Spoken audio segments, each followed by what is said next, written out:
Hi, my name is John Borrego. I am the interim priest at St. John's Episcopal Church in Norman, Oklahoma.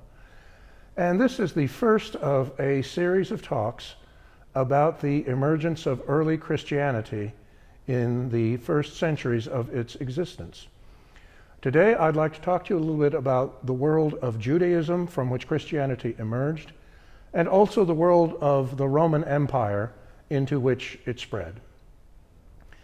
Now, when we look at Judaism in the time of Jesus and the disciples, we find that there were several different divisions or sects of Judaism at that time. The one that maybe is most familiar, at least by name, to us as Christians are the Pharisees. Pharisees get kind of bad press in the New Testament. They are often depicted as the opponents of Jesus and sometimes shown to be sort of stiff-necked legalists. But the fact is that the Pharisees, in many ways, were the closest to what Christianity eventually developed into. They emerged during the time of the Jewish exile in Babylonia. It's hard for us to imagine what a catastrophe that was when the Babylonians destroyed Jerusalem and burned the temple to the ground and took the leading citizens of Jerusalem into exile in Mesopotamia. For one thing was, how do you even worship God if God lives in the temple of Jerusalem? The temple wasn't there anymore and you weren't near it. So they had to develop a whole new style of living as Jews.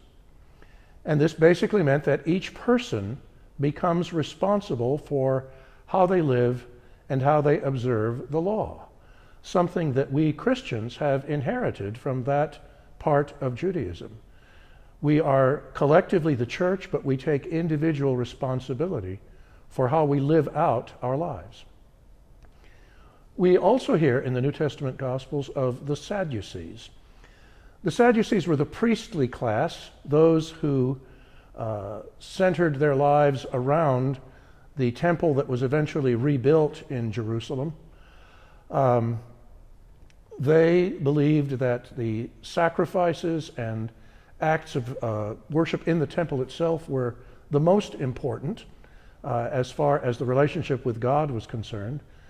They tended to be of the wealthy upper classes, and they tended also to be more cooperative with the Romans than some of the other sects of Judaism would have been at the time. There was another group called the Essenes, a very interesting and until the 20th century, little known sect of Judaism. The Essenes lived perhaps other places, but they're best known from a sort of monastic community on the shores of the Dead Sea. They became known beginning in 1947 when the first of many, many documents from their center of civilization came to be known collectively as the Dead Sea Scrolls. They were opponents of the priesthood in Jerusalem. They had withdrawn to practice their more austere form of Judaism. And among the writings that we have from them are at least pieces of every book of the Hebrew Bible except for the book of Esther.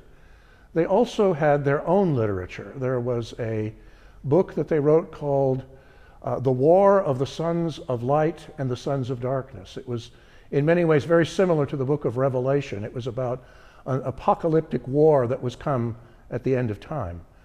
They also wrote psalms and poetry.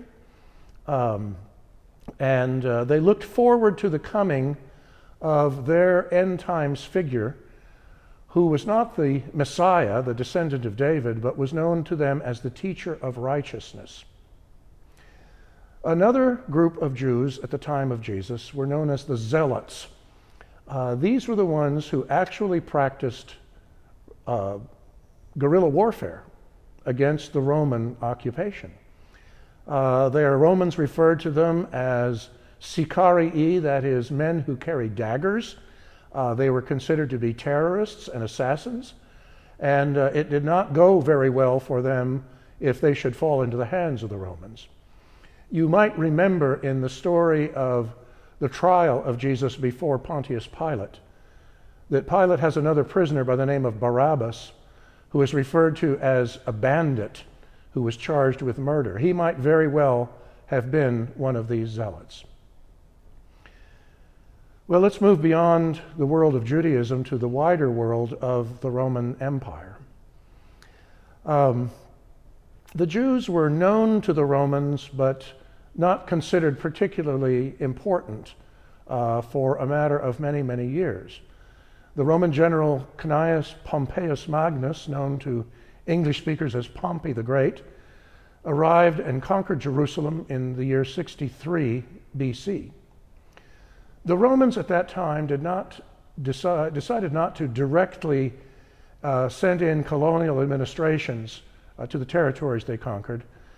They would have what they called client kings, rulers who would be beholden to Rome for their position and would make sure that they paid taxes to Rome and would provide military service when necessary.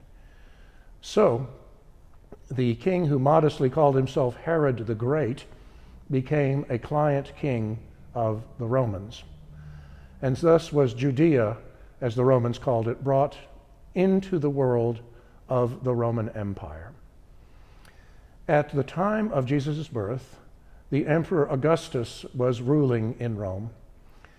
He had taken over after a period of more than 50 years of civil war and brought into being what came to be known as the Pax Romana, the Roman peace.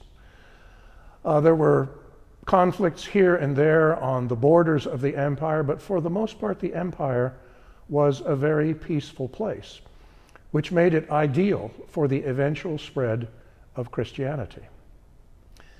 The Romans had an interesting attitude towards religion. They were pretty okay with any type of worship. In fact, often when they would take over a new territory that had strange and foreign gods, they would simply incorporate them into the Roman Olympian pantheon. They would say, oh, your god's so-and-so. We call that god Apollo, or we call that god Mars. Religion was a different matter for the Romans. We would consider them, I suppose, from a modern point of view, to be rather superstitious people. You ideally had to consult the gods before you did almost anything. You had little images in your home that were called the household gods. They watched over just your family because Zeus and Jove and Hera and Apollo and so forth are probably too busy running the world to make sure that your family was well taken care of. The worship of the Olympian gods was considered a patriotic duty. As we shall see later, when the Christians came along and refused any kind of homage to the gods of Rome, it was like refusing to say the Pledge of Allegiance or to put your heart over your hand for the national anthem. It was unpatriotic, and it was very offensive. This was one of the things that the Romans did not like about Christians, as we shall see a couple of talks down the road here. Speaking of down the road, that was one of the ways the Roman Empire made Christianity so likely to spread as far and wide as it did, because of their system of roads and reliable transportation. The Greeks, you might say, were the philosophers of the ancient world. The Romans were the engineers. You can still go to Rome and walk on the Via Appia, which was a road that was built in the 3rd century BC. It's in a lot better shape than the stretch of Interstate 35 that I drove on today.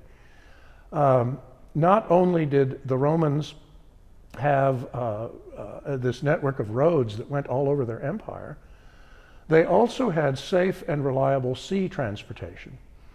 There had been problems in the century before Christianity with piracy on the high seas, and the Roman military forces managed to clear the Mediterranean and the Black Sea of its pirates. So you could travel safely from one end of the empire to the other. The other thing the Romans had was a reliable postal service.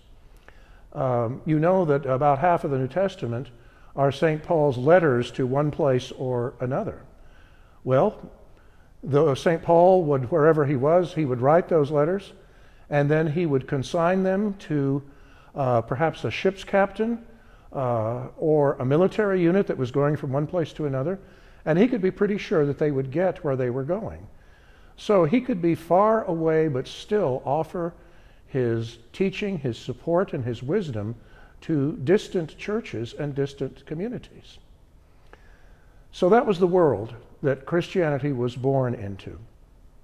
A world of many different ways of being Jewish, of which Christianity at its beginning was one more, and a world into which all of these new teachings and beliefs could spread reliably from one end of the empire to the other. Now, my next talk is going to be about someone who was very important, you might say, to the beginning of early Christianity. His name was Yeshu Bar Yosef, but his Greek-speaking friends called him Jesus. So, until the next time, thank you for listening.